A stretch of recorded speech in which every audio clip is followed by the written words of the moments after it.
أعوذ بالله من الشيطان الرجيم بسم الله الرحمن الرحيم بسم الله الحمد لله الصلاة والسلام على رسول الله وعلى آله وصحبه ومن والاه.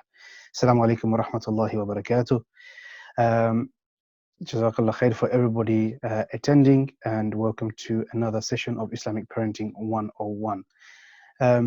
This will actually be the last session we'll be having in Ramadan, inshallah. As next weekend we won't be having a session because of the weekend of Eid, and thereafter inshallah I will inform you of subsequent sessions and also the timings. It will obviously naturally change now. So inshallah this is the last session of Ramadan.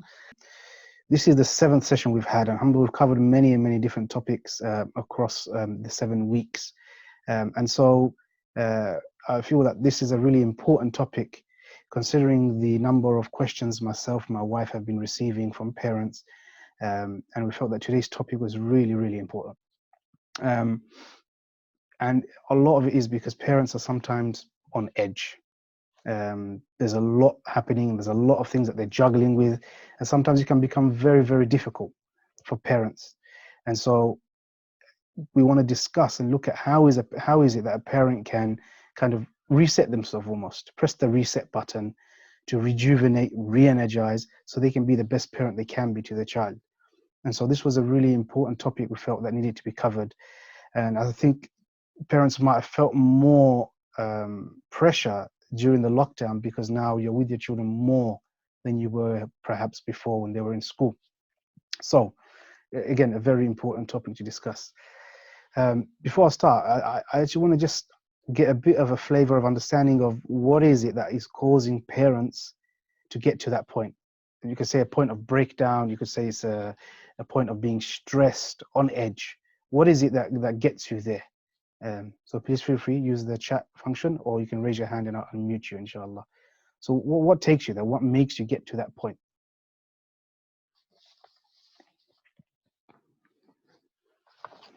So, brother Nazr was saying, not sleeping. That it can be a major impact. Lack of sleep has a knock-on effect in terms of obviously how you're feeling. Children not listening. This is of course something that can really irritate and keep on building up. Not taking care of yourself, not taking breaks, exhaustion. You just get to the point where you're literally at your end. You just don't know what else to do, and you're kind of at a breaking point. Managing difficult behavior, bickering between siblings. Yes, this can be very difficult. Worrying too much. SubhanAllah, there's a lot of reasons why parents get to that point, get to breaking point. And so also balancing time and juggling things, not giving yourself you time, and no space for this, right? So there are many reasons that can create that. There's pressures that we have even from work. We may have work that we have to do, whether it's household work or whether it's your actual job. And those pressures are also on you. You're thinking, okay, I've got to get these things done. I've got a massive to-do list. And they also add on to everything that you're trying to do.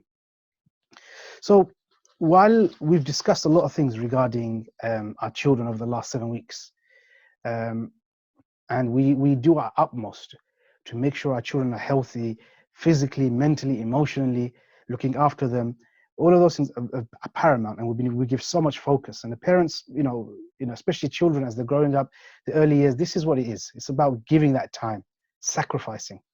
But at the same time, while we're taking care of our children, we also need to look after ourselves.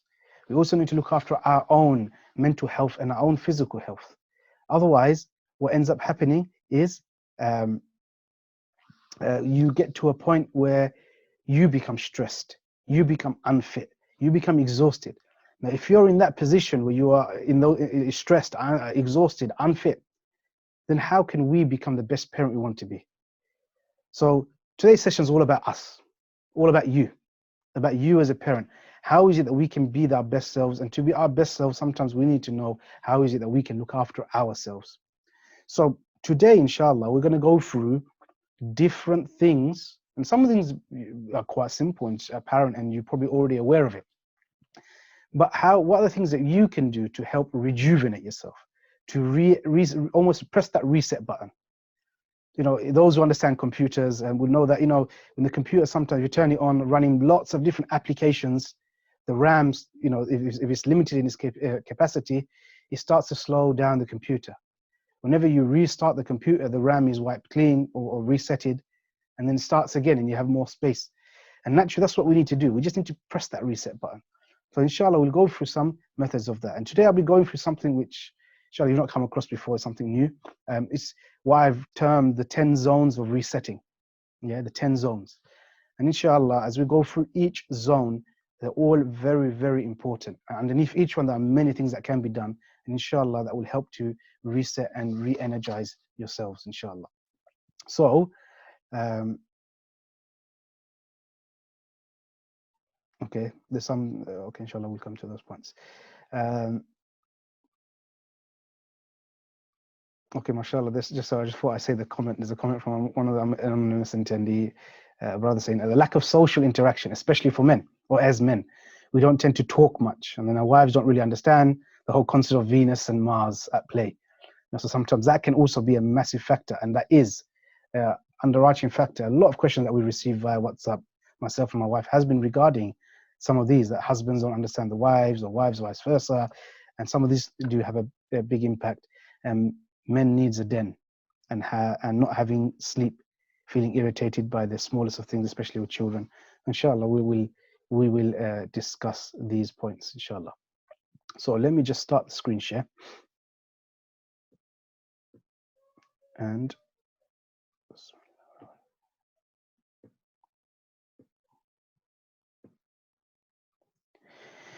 okay, inshallah. So as I said, we're going to be looking at the 10 zones of resetting. Yeah, and as most of these things go, and you come across it, there's always some interesting acronym that comes together. And so here, to make it easier for you to remember, there's an acronym called Formless with a double S at the end, SSSS, as you can see at the top, inshallah. So Formless, and each one stands for a certain zone that we can work on and really give some effort and energy into, inshallah. So we'll go through each zone, inshallah. And like I said, if you've got any questions, just drop them in the Q&A, no problem. Drop them in the chat, and inshallah, in the session, I will try and go through it. Sometimes you may ask a question, but it gets answered by the end of the session. So inshallah, it's not a problem, but feel free to ask. So we start off with the first zone, which is the F zone. And F stands for literally food. And so while we talk about looking after ourselves, food plays a massive, massive part in this. And by food, I also mean drink. So anything we're consuming. So with food, there are certain things that we can do. While we're feeling stressed, remember, when we're stressed, we're at a breaking point, we need to pause. And that's what this is. We're going to pause and try and do some of the points I'm going through. Under each of the sections or the zones of Formless, look at some of the points. And remember, this list isn't exhaustive. You can add so much more, but I'm going through some key points that you can, inshallah, take away and try and do. So with this zone, the zone of food, it becomes an important part. So while we're stressed, we pause and we try and do these things. So one of the things that we know that can sometimes help really soothe us is just taking a break away from everything and just having a soothing cup of tea. And by this, I mean more so, there are, about talking about like chamomile tea, for example. And this is known for, it's known for being great for relaxation. And chamomile tea, it actually helps with, for example, sleep, with relaxation. And also it's been used to help treat people with diabetes in order to lower the blood sugar levels. And for our mothers and the women here, also it's known to help reduce menstruation pain. And so sometimes just a small thing like that, it's very simple, but just taking a break, putting a pause on things and just basically drinking a tea and taking a break from that. Another thing is having water. It's such an important thing, but having water. The recommendation is to have 8 glasses of water each day. Sometimes what happens is through the day, we're so busy, we're not drinking enough water. And by not drinking the water, is having an impact on our health, the functioning of our organs, and these all have a repercussion. Sometimes they then cause migraines and headaches. So they're all very much interconnected, and they very much cause problems. So drinking water, looking after yourself, looking at what you're consuming. With that as well, there's many foods you can have. You know, sometimes when you're feeling a bit down, there's comfort food you can have. And there's actually healthy comfort food that you can have. Things like a hearty soup or a healthy kind of fruit crumble. So look at something that's nutritious, something that's healthy, something that's good, and have that as a sort of comfort food. Also, look at the food we're consuming. So talking about having your 5 portions of fruit and veg a day.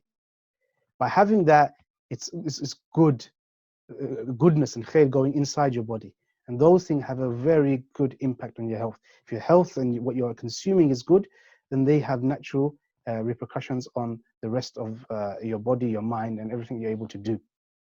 So having that, and another point is that you can do is try and cook your favorite meal. Take a break, cook your favorite meal. So these are all things about you time. Yeah, so having these things are all very much regarding you time. And the last thing is, on this part of the food zone I want to discuss is actually drinking less caffeine. Now, caffeine has a massive impact on our body. Now, there's certain benefits of drinking less caffeine. Now, we know that caffeine, the first benefit is that it causes less anxiety. The less caffeine you have, less anxiety, because caffeine is designed to give you a burst of energy. And that's what most of us use it for. We're feeling tired or we need some energy, you have caffeine, boom, you got your shot. But that burst of energy also stimulates our fight or flight hormones. And so when we have the fight or flight hormones kind of stimulated, then this is what starts to create anxiety, nervousness. It can cause heart palpitations and even panic attacks. And so those people who are already prone to being stressed and having anxiety, having caffeine will actually only make those symptoms far worse. And generally, and there's research that shows that actually additional or higher caffeine intake has been linked to increasing chances of depression in adolescents. So there are many things. If we cut away from the drinking of caffeine, it can have a massive impact on our health. Another thing, it gives you better sleep, less caffeine, because a lot of the times sleep has been affected by it, because it can actually alter your sleep cycle, caffeine, and it causes that restlessness during the day, restlessness during the night, and then during the day you start feeling tired and drowsiness. And especially so that if you're drinking caffeine at least 6 hours before sleep, or anybody in that time, it can have that impact on your sleep. Also, less caffeine, it helps to create a balanced hormones, especially for women, because caffeinated drinks such as coffee, tea, and fizzy drinks, it actually alters the estrogen levels within women. And there's a 2012 study that took place that's saying that drinking 200 milligrams, so roughly about 2 cups of caffeinated drink per day, elevated the estrogen level in Asian and Black women. Yeah. And so you can see a lot of our Muslim community are very much from the BAME community, the Asian or Black community, and that can have an impact. The issue if the hormone levels are imbalanced, that can be causing a lot of stress within us, taking us to breaking point. And also, a last point on the issue of caffeine, it can actually help to create less headaches. And we know a lot of people, and I'm sure maybe some of you even, who are very regular caffeine drinkers, whether it's coffee or tea, and Ramadan comes in, you start feeling the kick of headaches coming in, that it's impacting you, and that's related obviously to the caffeine. And so when you're coming off caffeine and withdrawing off caffeine, it can have that impact. So it's really important that we look at those things in relation to caffeine and what we're having. So obviously there's a question there that, in Ramadan, we're not affected necessarily by the F zone. That's true, but there are many other zones to cover. So remember, each one, it doesn't mean that each zone we're covering doesn't mean you have to do every single zone, but each one, it shows that there are different things you can take that can help, and they're all creating you massive resources and tools for you to be able to help reset yourself. So while this may not be impactful in Ramadan, it very much will be outside of Ramadan, inshallah. So looking at the food zone, the things that we can do to help kind of rest and calm ourselves. Just quickly have a look at any of the chats. Maybe we can deal with each one at a time. Yep, that's true. That actually, although the 5 portions of fruit and veg, the recommendations increased then to 7, and now it actually is to 10. So it can very much be impacted. Apologies. Also, is it relevant if people are not eating suhoor or iftar properly? Yes, that does have an impact. We looked at the hadith talks about suhoor. Suhoor is such an important meal. In fact, it doesn't necessarily matter what do you call it, suhoor you're eating is, or rather the barakah in it. And a lot of the times we realize that with the actions, with the food and the things we're having, is to do with the barakah. Even we're eating, about the dua before eating, after eating, all of those things create that barakah in what we're consuming. At the same time, it's important that we also are taking in wholesome food, halal and tayyib. And there's obviously a lot of things around the fact that the food we're having isn't tayyib, isn't wholesome, isn't good, isn't natural even.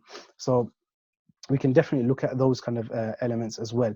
But main thing is looking at what is it that we're intaking that has an impact. So healthy, and also when you are having healthy food, there's a psychological impact. You're having healthy food, it lifts you a bit. It really does lift you as well. So that's kind of under the F zone. So now we'll move on to the next one, O, from formless ozone. The not ozone, the O zone is outdoors. Yeah, outdoors is a very important one to look at. And with the outdoor zone, sometimes when we're feeling stressed, when we're really worked up, one of the best things that we can do is just get outside. Alhamdulillah, the lockdown is a lot more eased now, so we have the ability to go outside. So go outside, go for a gentle walk, get that fresh air. Being cooped up at home is having that impact. So where possible, where the husband and wife are there, take turns. Maybe allow it. The husband, if you stay at home for a bit, allow your wife to go out, go for a walk, just get some fresh air. A gentle walk by yourself, and vice versa. Husband goes out, wife looks after. Where is possible, sometimes I know some families are difficult, they've got single parents, see how you can do it and maybe get some alone time where possible and try and go and get that fresh air and gentle walk. That helps, being outside. Also, another part of that is go somewhere with a great view, somewhere beautiful, somewhere nice, and just spend time enjoying the moment. Be there and just enjoy the moment, enjoy the view. And sometimes we don't do that. We're so busy. We're in this 24/7 kind of, a hustle and bustle, the rat race. We keep on going, and we don't actually stop and look and appreciate what's around us. And we know even, for the,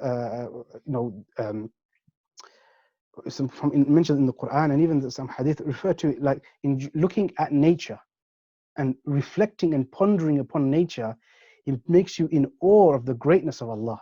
And it brings you to only one logic, there is Allah. That Allah is there, He created all of these things. So sometimes just being somewhere, enjoying the view, whether it's nature, it might not be nature, it could be even something very beautiful, I don't know, the river, the sea, it could be a building even.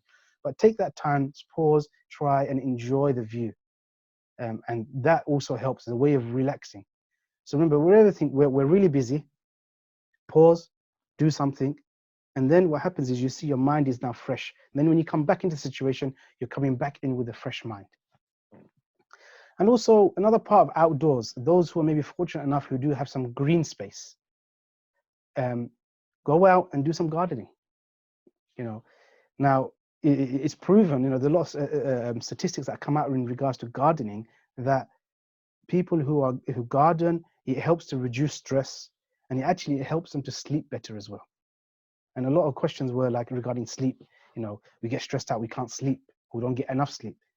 So sometimes that's also to do with what's affecting our sleep. We talked about caffeine maybe affecting our sleep. And then maybe not enough water can also be affecting that as well. And here now as well, being in touch with nature. Nature is a very important part to be in touch with. And we're going to discuss a bit more regarding that, inshallah, in the later zones as well. So looking at some of that, going out, taking a break, getting some fresh air. Let me see if there's any questions.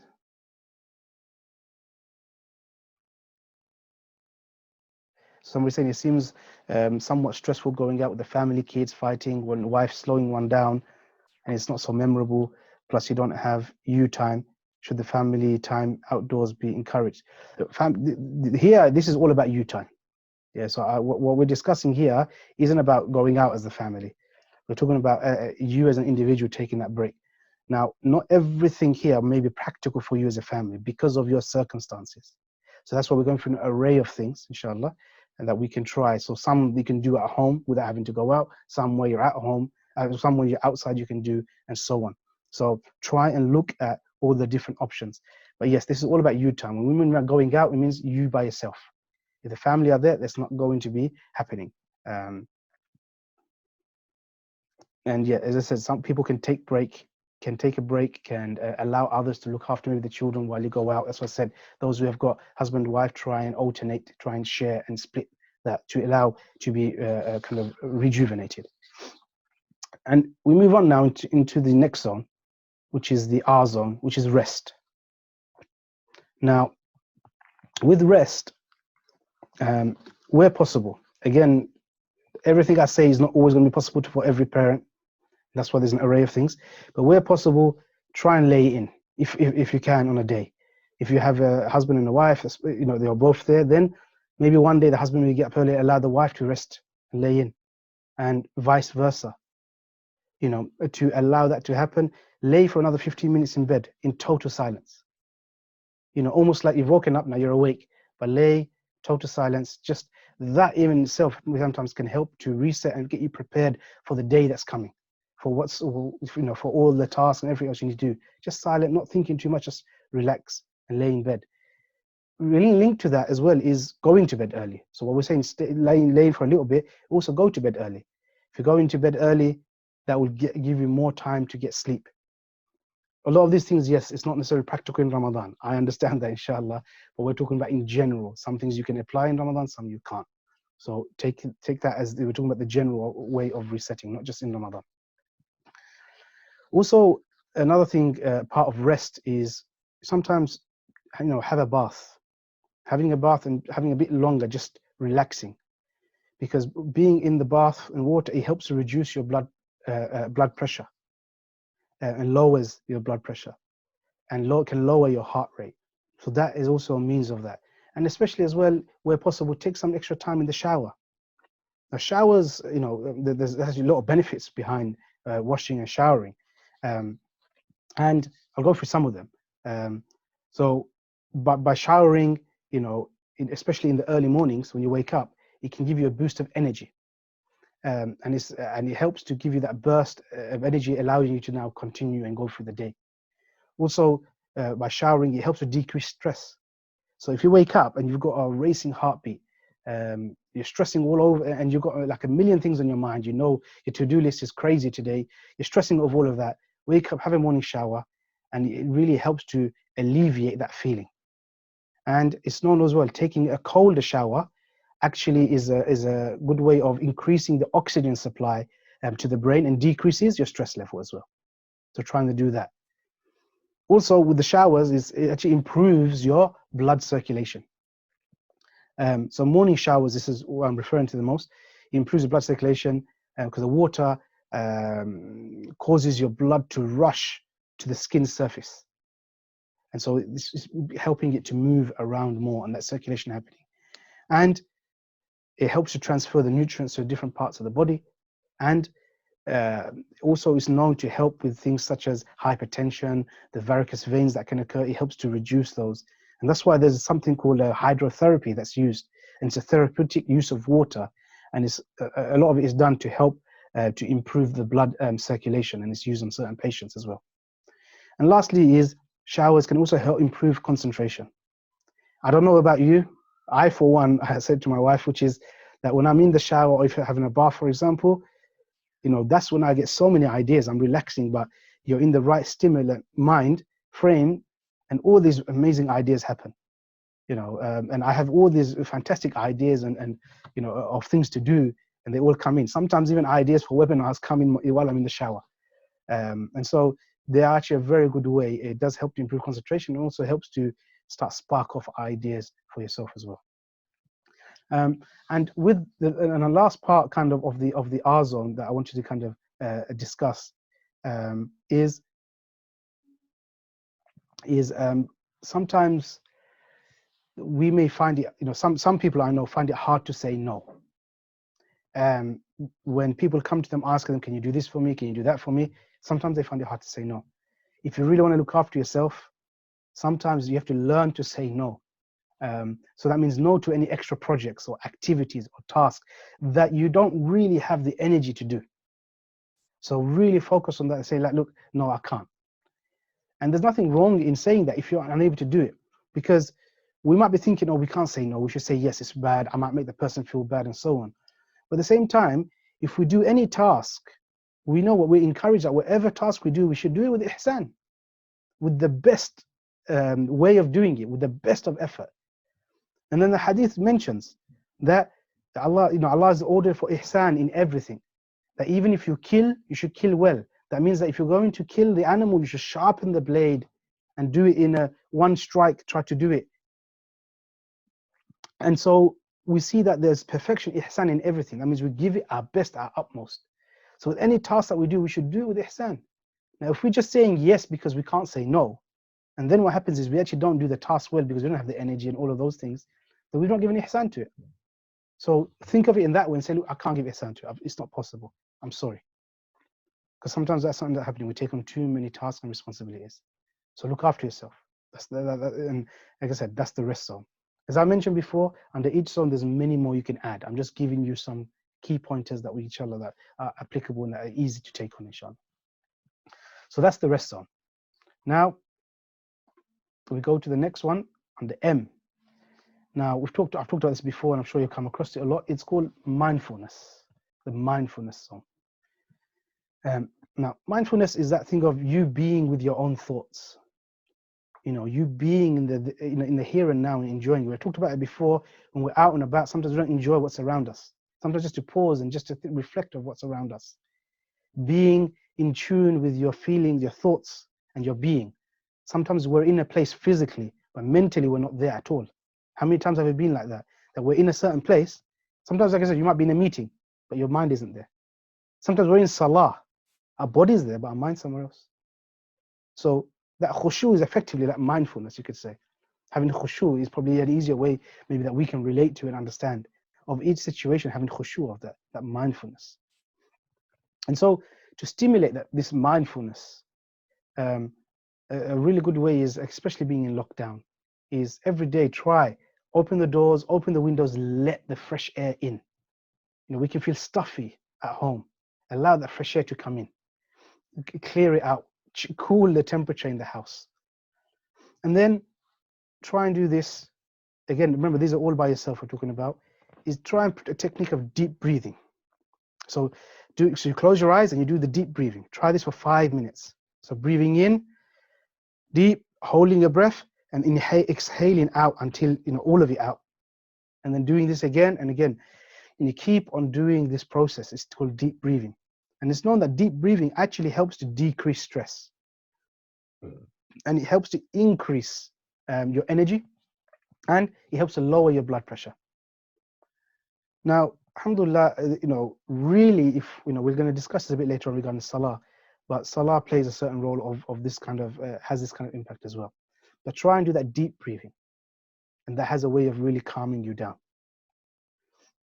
Another one is very, very key under the mindfulness I want to discuss is really, one of probably the biggest problems we're going to face, we're facing, our children will face, the future generation will face. It's the mobile phone. I've mentioned it before many times. The phone is going to be the thing that's going to, destroy us all. And a lot of it is, that's what's impacting on our mental health and our physical health. So here is sometimes just turn your phone off. Turn your phone off for an hour. Just literally just turn it off, or put it on silent and put it away somewhere where you won't look at it. There's also these fantastic apps now that allow you to lock your phone. Actually put a timer on the phone and it locks your phone. And so you can't actually touch it. Even if, sometimes you might have the urge, it's like an addiction, to open your phone and check something. You can't. So you won't be able to check it until the timer turns off. Naturally, you can still make emergency calls. That function is still available, but you won't be able to do anything else. So sometimes you have to force yourself, but turn it off. Keep your mind away from it. There's nothing important there. Put it away. Have a place, a specific place, put it away and have that time. And those things really don't help the phones. And so really it's about putting it away. If you can do it more than an hour, it's even better. You know, the more you can do it, the more better you'll find it. And when we talked about deep breathing, turning your phone off, you're kind of almost creating the right environment. You can do something else on top, which is do some reflection, do some muhasabah, some self-criticism, some self-reflection. And sometimes we're in such a hustle bustle of things and everything's stressing us out that we can't actually see the blessings that's in front of our eyes. So sometimes what's good is just to sit there and just take a moment, close your eyes and count at least 5 things that you are grateful for. What is it that you have that you are grateful for? Sometimes the things that are stressing you out are the things that you should be grateful for. That your children, you know, are stressing you out. But be grateful for that, because maybe somebody else is struggling to have a child and not able to have children, or has lost a child. And so sometimes if we do that, it puts the really things into perspective. It really helps us realign ourselves. And so sit there and actually look at what can we be grateful for. And another key thing is, you know, keep a journal. I remember when I first, you know, heard about keeping a journal and we were told about it, you know, it seemed a bit strange because it's almost like when you're a child and you see, you know, girls maybe keeping a diary and like Dear Diary kind of thing. But really, the more I've gone into it and I understood it, and research has shown the importance of actually writing your thoughts. So keeping a journal. I've got a journal. You write in it. So a lot of this is about sometimes exploring your thoughts. Sometimes your thoughts are there and sometimes you don't have an outlet to let it out. So write how you're feeling. Sometimes also your journal is useful to remember key things, key information you might forget, to write it down. And also a lot of times it's good to reflect on your actions. Okay, this is what I did today. These are the decisions I made. This is why I made those decisions. These are the interactions I had with this person. Today I met this person. He said this profound thing. Let me write it down.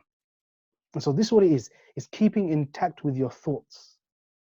Because a lot of the times people start to, unable to process. There's too much in their minds. And so because of that, it has a negative impact on them. So take it out from your mind and put it into your journal. Then you feel lighter in your head. So keeping a journal. Another thing that can be done is walking barefoot on grass.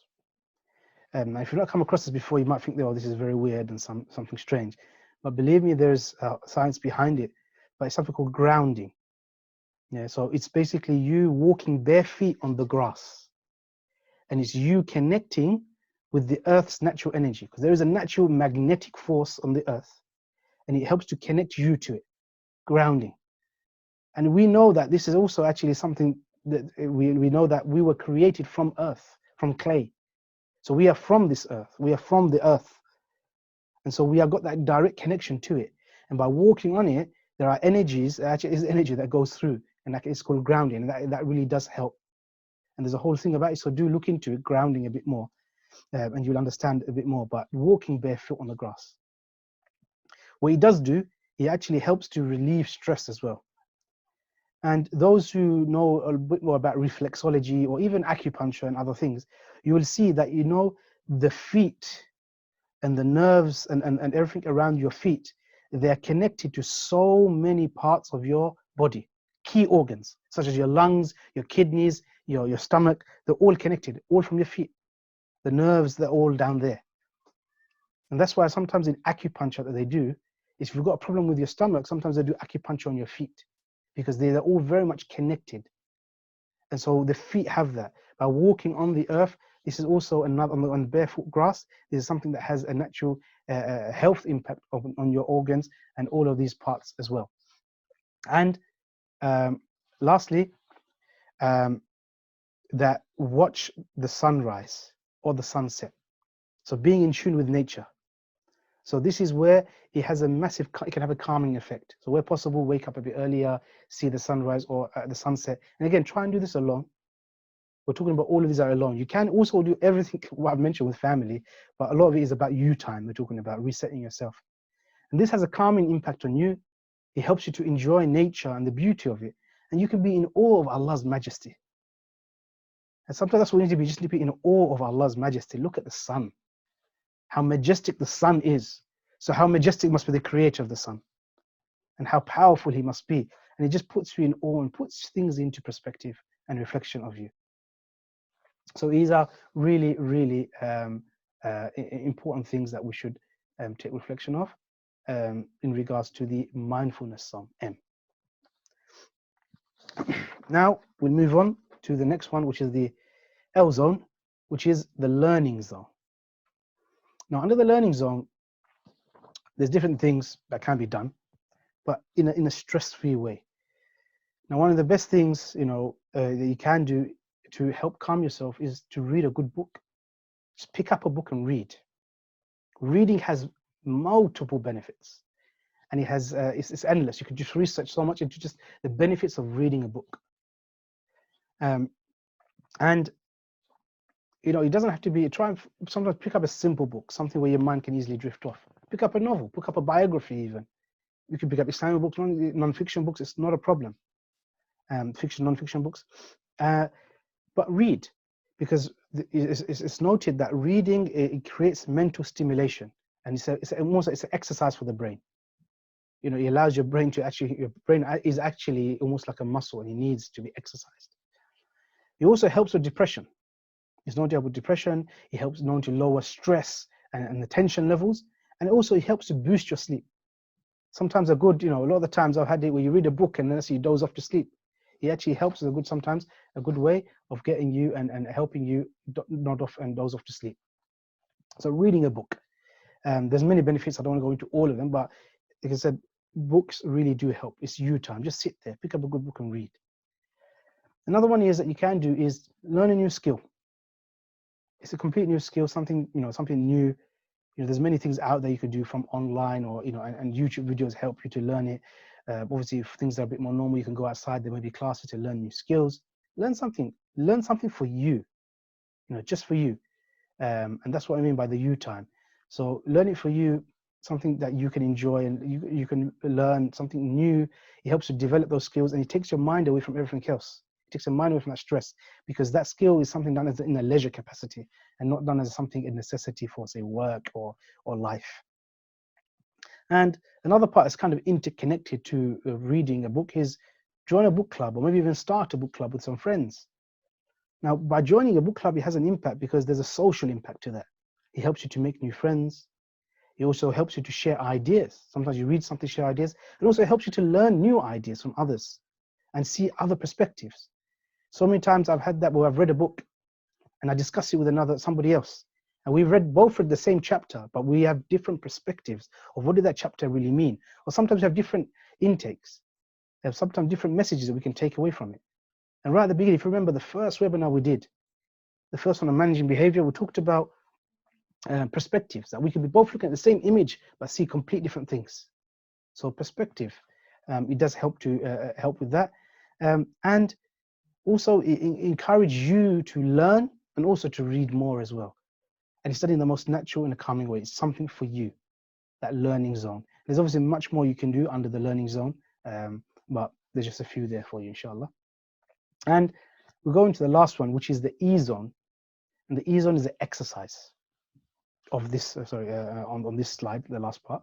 So it's the exercise zone. Now, this is where you can do some every day, very easy. You can get up in the morning and do some simple, gentle stretches. Now, stretching your body every day, it helps with stress relief, it helps to calm your mind, and it improves the blood circulation around all your muscles in your body. So just wake up in the morning doing gentle stretches. Another one you can do under that is sometimes you can just go for a run or go for a swim. Obviously now you can, but it varies. But go out, go for a run, or go for a swim. And we know that exercising like swimming is beneficial. And the Prophet ﷺ mentioned, he said that everything in which there is no remembrance of Allah is idle play, except for 4 things. He said, a man who plays with his wife, a man who is training his horse, a man who is running between the lines as in a race, and a man who's learning how to swim. Obviously here we can take from the swimming from the man to a woman, but learning to swim as well.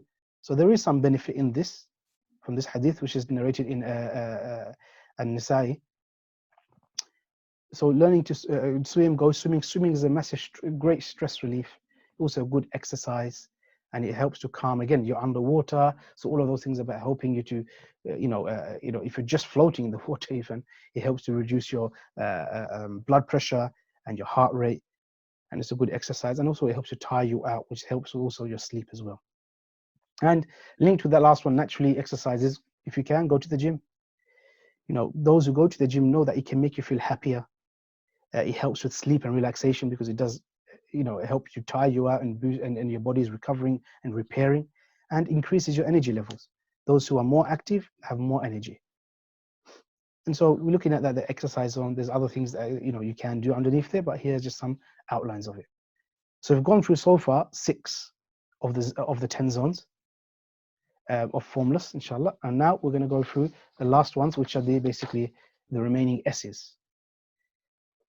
So the first S is the social zone. So under the social zone, sometimes this is something you can do at home. Just take a break where possible. You've got quiet time, get on the phone and speak to a friend. You can phone them, you can be on a video call with them, whichever way is easier. But speak to a friend. Sometimes just talking to somebody else helps to calm you down, helps to take things away. You can talk about anything. You can be moaning, you can moan and talk about the problems you're having, it's not a problem. You can talk about anything, but just talking is also a way of relieving things. And that's why you'll see there's people who suffer from depression and other things, that there's something called talking therapies that they have, a way of actually talking through your problems and your issues. But here I'm just not talking about problems and issues. We're also just talking about just really just talking. Talking really helps. And naturally, as somebody mentioned here, as long as it doesn't involve any backbiting. Yeah.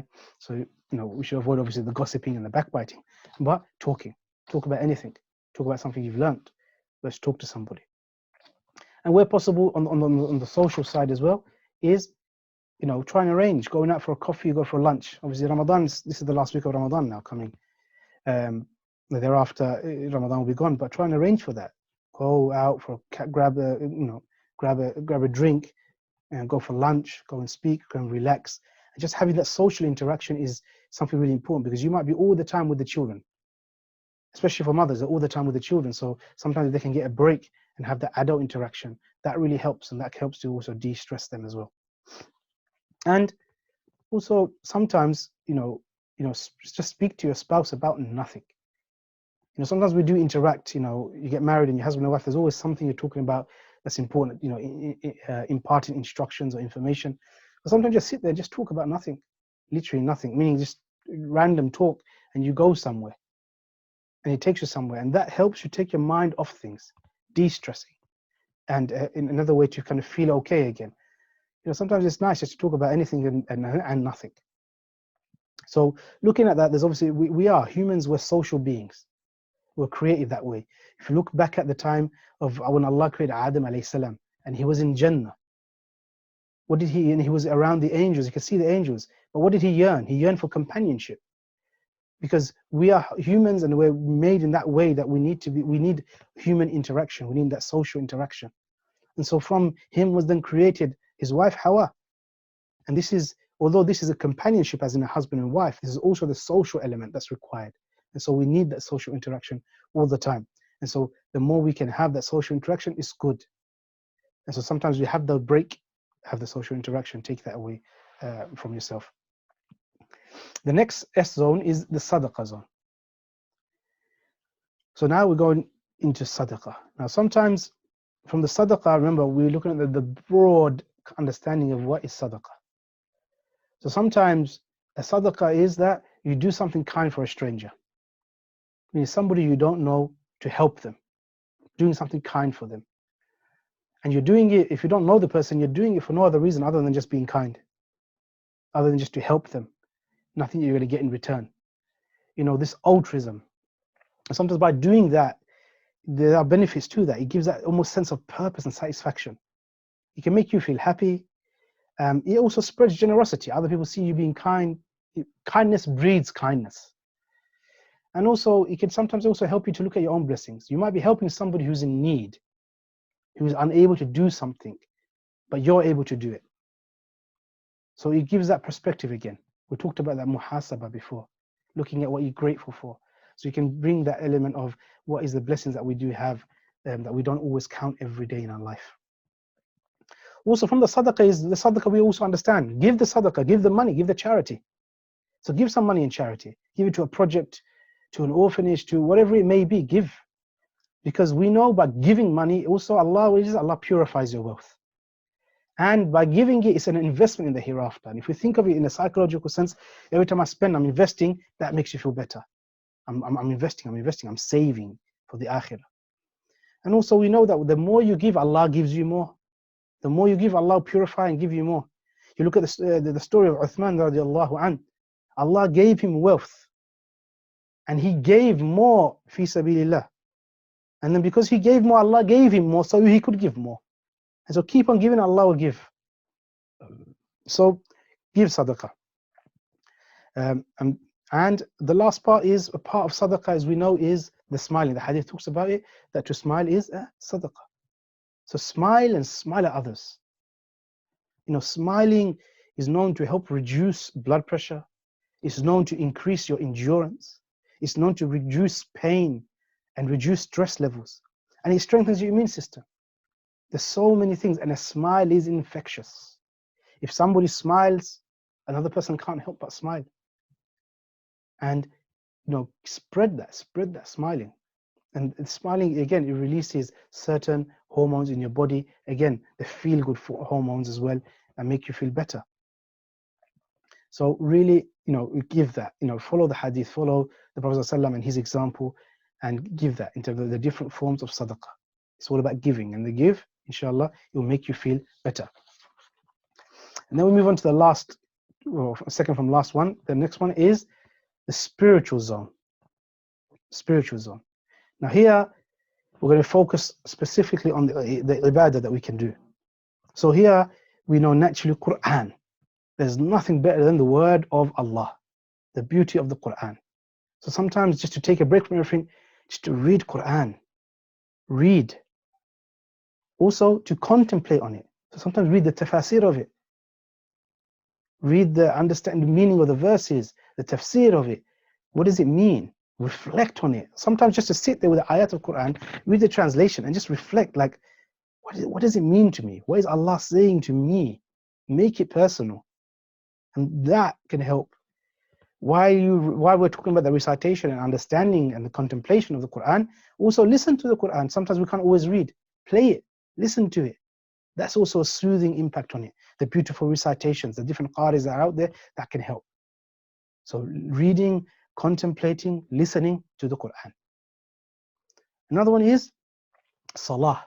So while we're talking about Salah as in the 5 daily prayers, I also mean on top of that the nawafil.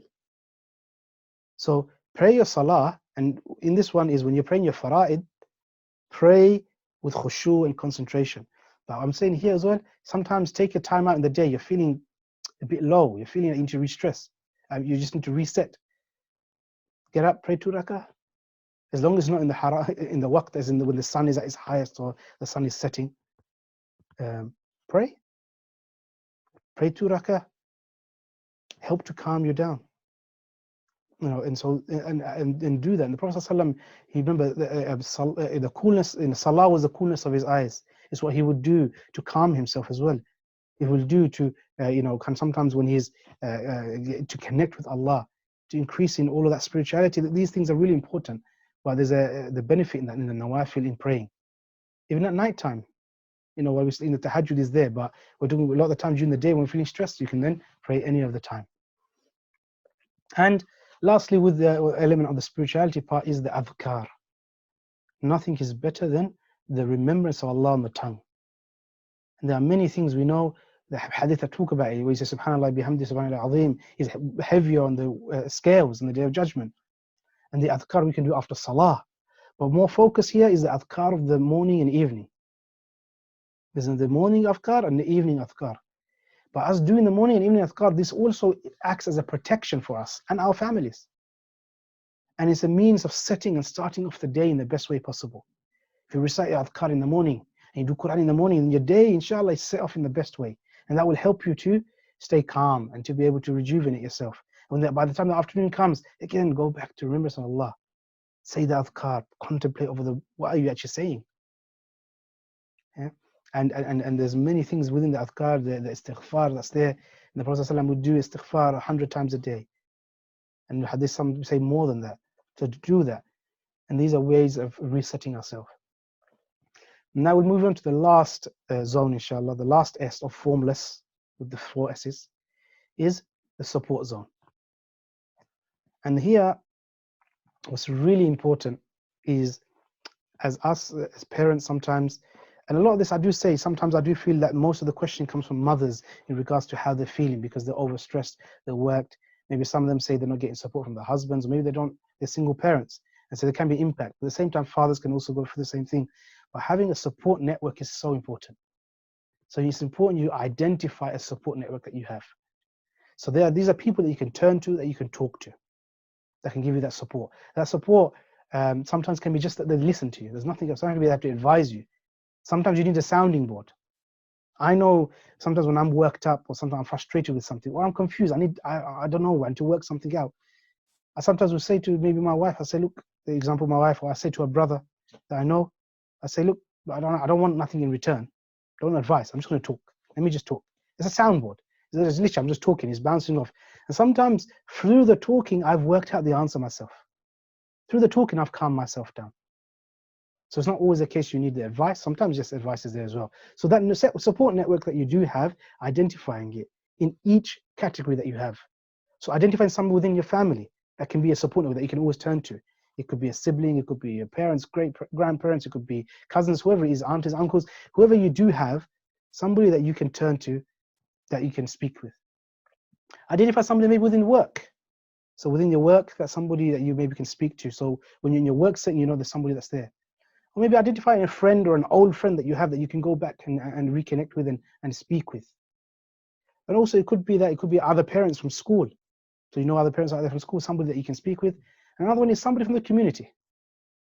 So these are kind of 5 circles you have: family, work, friends, other parents, and someone from the community. You know, it could be from neighbors, it could be somebody from the masjid, it could be anyone.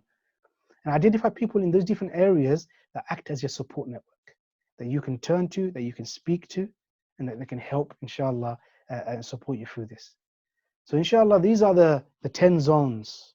Remember, it's formless, so it's food, outdoors, or being outside, outdoors zone, the rest zone, the mindfulness zone, the learning zone, the exercise zone, the social, sadaqah, spiritual, and support. 10 zones. Now, each one, it doesn't mean you do all of them together. You can do one part at a time. You can focus on something. You can alternate, keep it flexible, and then try and basically go through different things that you can do under each one, inshallah. And these things will really, really help, inshallah, in helping you reset yourself. Sometimes these aren't big tasks. It could be that just in the day you're stressed out. You do one of these things, it takes you 10, 15 minutes, help to reset yourself, recalibrate, and that's it. You can go back to your family, re-engage. Because what ends up happening is we get worn out to the point we then start snapping and lashing out, and that becomes harmful and detrimental to our family, inshallah. So inshallah, I'll stop there. If there are any questions, inshallah, I'll take some questions now. Prophet said, can we see the previous slide? By all means, you can take a screenshot of this, but I will also share the slides on the WhatsApp groups, so don't worry about that. But this is, so you can take a screenshot of this. I'll leave it for a quick second, if you wish, do some points there, and then I'll quickly go to the last slide, so you're able to then also see that as well, inshallah. And while we're doing that, just before I do forget, inshallah, there is something I did share in the WhatsApp group as well. Inshallah, there is a little kind of prize giveaway that I've been running, inshallah. This is the previous slide, you can take it, which is basically a Salah hamper. So this is something I've discussed. It's a free giveaway that's there, inshallah. In there, it's like a hamper. You open it up. It's got all the different things you need for Salah. It's got prayer books, wudu books, charts. It's got a hat for the boys. It's got a scarf. It's got a prayer mat, sweets, and many other things that are in there, inshallah. So this is a hamper that can act then as a Salah box. It's a gift that you would normally take, that you can give to your child when they turn 7 and you start teaching them from praying. It's a beautiful way of them feeling encouraged to pray. And there's something that you can win, inshallah. The way you do it is by basically, if you go to my the Involved Fathers Instagram, which is at involved_fathers, and then you see how you can basically win this, inshallah. So the competition is open until Thursday, so please do take a chance that you can win this nice, beautiful Salah hamper. Inshallah, now I hope you were able to take the screenshot of this now, inshallah. So I'll just exit the sharing, and now we'll take some Q&As, inshallah. Is it best to go to a place such as retreat for a few hours away on a hill, as we don't really have a mountain to contemplate a sunnah? I'm not too sure what you refer to as sunnah, but you can contemplate anywhere, whether you're at home, whether you're in a park outside. So by all means, go wherever you can, and just allow yourself to go away and to contemplate, inshallah. And you can do that. So there's a sister here. You've got a hand raised. I don't know if you want to talk. I'll unmute you if you wish to talk.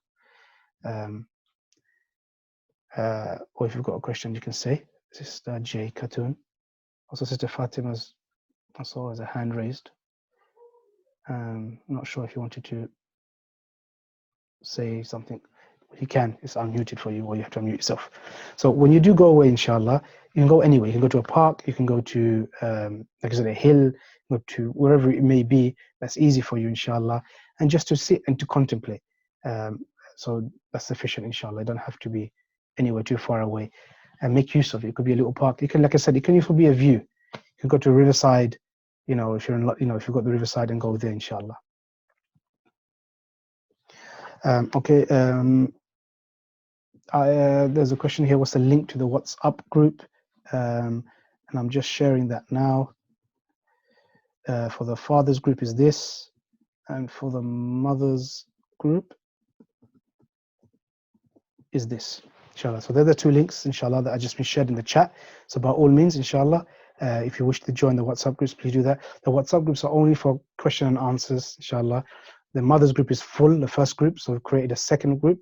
They're both run by my wife, and the fathers group is there. It's coming towards almost full capacity, inshallah, and it's a good means for us to basically to be asking question and answers. So you can ask questions, inshallah, I'll respond with some answers as well. It's open to allow other parents to also chip in with any useful advice as well. And if there are no more questions, then inshallah we will end it here. As mentioned before, this is the last session for Ramadan, and after Ramadan we will look to resume, and then we can look at a different timing slot, inshallah, maybe even the day change as well for the sessions. As I said, these sessions have been running ideally meant to be for during the pandemic, so when inshallah pandemic has eased and got better, the sessions won't be always continuing, but we'll see, inshallah, if there's a demand or a need, we'll see how we can facilitate. So there is another question here. How does one stop distractions that come into one's mind, especially say if one is grieving a parent in recent weeks and unable to concentrate on anything, even relaxing seems difficult? Okay, how does one say? Okay, I'm not too sure what the distractions are that come to your mind. There are a lot of these things, like I said, sometimes what you can do is try some of those techniques. The deep breathing. When you are breathing, when you are able to calm yourself down, try that. Sometimes, like I said, using the shower, try each of the techniques, because in there is something that will help you to try and switch off, try to calm down, and try to kind of reduce your stress levels as well, inshallah. So please do have a look and try. There is an array of things, obviously, we did cover here. I'm not sure if you've tried every single one of them, but inshallah, something from there can help. Because again, each person is different in how they respond in calming themselves down, especially dealing with grief, with loss of loved ones as well. Inshallah. Are the other videos available on YouTube? Yes, they are. All the previous 6-7 webinars, and including this one, inshallah, by this afternoon, will be available on Involved Fathers YouTube, which I will just share the link now. youtube.com/Involved Fathers, and you can see all of the previous, inshallah, webinars there. Please do catch up. There are a lot of beneficial topics we have covered over the last few weeks, inshallah. Are there any books on the stuff that we have learnt? If you're talking about today's session, just so you know, I'm actually what I've covered today is the 10 zones is something that I'm actually working on in creating a book in a bit more detail, inshallah. And so there will be a book written on this topic, inshallah, and hopefully I can come out soon this year. In terms of other books, inshallah, I can forward that anything on those in the WhatsApp group. So please do join, and I'll forward you any links on that, inshallah. Okay. I think that's it, inshallah. I don't think there's any other further questions. So please do, like I said, join the WhatsApp groups. Please do try and go to the Instagram and get involved in the prize giveaway for the Salah hamper, inshallah. And with that, I wish you, inshallah, please do make dua for me and for your family and for my family the last few nights of Ramadan, especially on the odd nights, inshallah. And I pray, inshallah, you do have a blessed and a joyful Eid. And inshallah, I will see you again after Ramadan, bi'idhnillah. We'll end it here. سبحانك اللهم بحمدك أشهد أن لا إله إلا أنت أستغفرك وأتوب إليك. السلام عليكم ورحمة الله وبركاته.